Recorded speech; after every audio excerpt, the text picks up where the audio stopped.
I'll never forget the way that morning sounded, not looked, not felt, but sounded, because the first thing I heard was this sharp, almost metallic voice cut through the hum of an airport terminal like a knife. Get your entitled black ass out of my line. You think you're special? I don't care who you say you are. Heads turned, and there she was, a young woman, standing still as stone at the first-class check-in counter, hands trembling just enough to notice, clutching her boarding pass and passport like they were the only solid things in the room, while across from her this supervisor in a tight bun was leaning forward, fingers stabbing the air toward the exit. Security. Get this girl out of here. Fake ID. Trying to scam her way into first class. These people always think they deserve special treatment. You could feel the crowd freeze. Some folks looked angry, some looked embarrassed to be watching, others just wanted the scene over so they could get on with their flights. Two security guys moved in, hands near their belts, like they weren't sure yet if this was going to be a calm walk or a messy one. The young woman Sasha kept her voice low, steady, almost too polite. My name is Sasha Obama. There's been a mix-up with my reservation.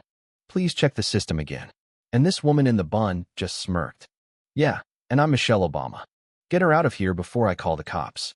Now, if you're wondering how the daughter of a former president ended up about to be walked out of Reagan National Airport in front of 100 strangers on a crisp fall morning, well, let's rewind about 8 hours. Because that's where this thing really started. It had been a regular day for the supervisor, Marshall Reeves. Guy had been working that airport longer than some of the passengers had been alive. 32 years, started out loading bags, worked his way up. The kind of guy who wears the job like a second skin, but lately, that skin had been itchy. His last performance review? Brutal. Customer satisfaction in the red, complaints up, pension hanging by a thread if he didn't improve. He was staring down 6 more months of swallowing his pride with passengers who wanted everything yesterday and thought a first-class ticket meant the rules didn't apply to them. And yeah, that'll harden you. Meanwhile, across town, Sasha was waking up in a Georgetown apartment, modest for someone in her position, but still with that quiet hum of privilege, humming along to Sam Cooke, because her dad used to play that song on Sunday mornings.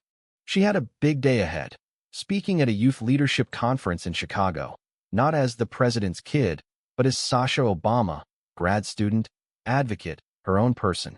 She was supposed to connect in Atlanta, but her flight got moved to an earlier nonstop. By 7:43 a.m., their paths crossed, hers rolling a sleek suitcase up to first-class check-in, his juggling an overbooking alert and a lingering bad mood. He barely looked at her when she said her name. Then something in his head just flipped. Could be stress, could be prejudice he never admitted to himself, could be that no way this is real reflex. Whatever it was, he decided right there she was lying. She handed over multiple IDs, her Secret Service detail quietly watching, but Marshall's brain had already filed it under scam. And once he made that call, he doubled down. Security got called. The crowd started filming. Sasha asked if they could handle it discreetly. Marshall took that as her trying to run the play. And then came those words, the kind that don't just bruise, they stick to you. And if the universe has a sense of timing, this is where it showed up, because her phone buzzed, she glanced down, and she just smiled. You might want to wait 5 minutes before you do something you'll regret for the rest of your career. My father just arrived. And sure enough, at the VIP entrance, Barack Obama was walking in, smiling at staff, when a Secret Service agent leaned in with, "Sir, we have a situation." "It's Sasha." By the time he reached the counter, Marshall was mid-rant. "Excuse me," Obama said, calm, but with that edge you only hear when he's about to pin you down with facts. "I believe there's been a misunderstanding about my daughter's identity." And you could see it, the blood just drained out of Marshall's face. Obama didn't raise his voice. He didn't have to. He just stood next to Sasha, hand on her shoulder, and asked, "Are you okay?" She said she was. He looked at Marshall like, "We both know what just happened here, but what came out was, let's get this resolved so she doesn't miss her flight." He gave the man a chance to exit gracefully, but grace isn't something you find once you've dug in that deep. They walked away to the lounge, and only then did Sasha let the weight of it hit. And here's where the twist starts, because she had every reason to torch him. He'd humiliated her, made her a viral headline, probably ruined his own career. But instead of just riding the wave of public outrage, she started thinking about what could actually change something. Her father nudged her. You can let it blow over, or you can use it. That afternoon, on stage in Chicago, she ditched half her speech. She talked about the incident not to drag Marshall, but to point at the deeper thing.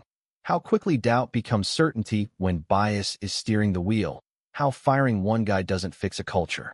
Then she dropped it. She'd asked the airline not to fire him, but to have a real conversation, and to start a program for bias training, with him involved if he was willing.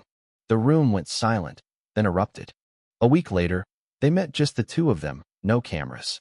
He apologized. She asked him the real question. If I'd been a young white woman, would you have been so sure I was lying? And to his credit, after a long pause, he said, no. She laid out her idea: training, dialogue, using his screw-up as a case study instead of a cautionary tale. He could have walked. Instead, he took it. 6 months later, they were on stage together at an industry conference, talking about the pilot program they'd built. Complaints at the airport had dropped. Other airports wanted in. It didn't erase that morning, but it bent it into something better. And when it was over, Obama himself shook Marshall's hand, telling him, it's easy to condemn. It's harder to create a path for change. What you two built matters. Now, whether you think Marshall deserved a second chance or not, that's the part that sticks with me, that she didn't just want to win the moment. She wanted to win the long game. And yeah, the moral arc thing her dad always talks about, turns out sometimes you can actually feel it bend, just a little, if you push in the right place. So what do you think? Should she have given him that chance, or should he have been out the door the same day? Was this justice, or just a softer landing for someone who didn't deserve it? I'm curious. Drop your thoughts in the comments, because this one's going to spark some arguments.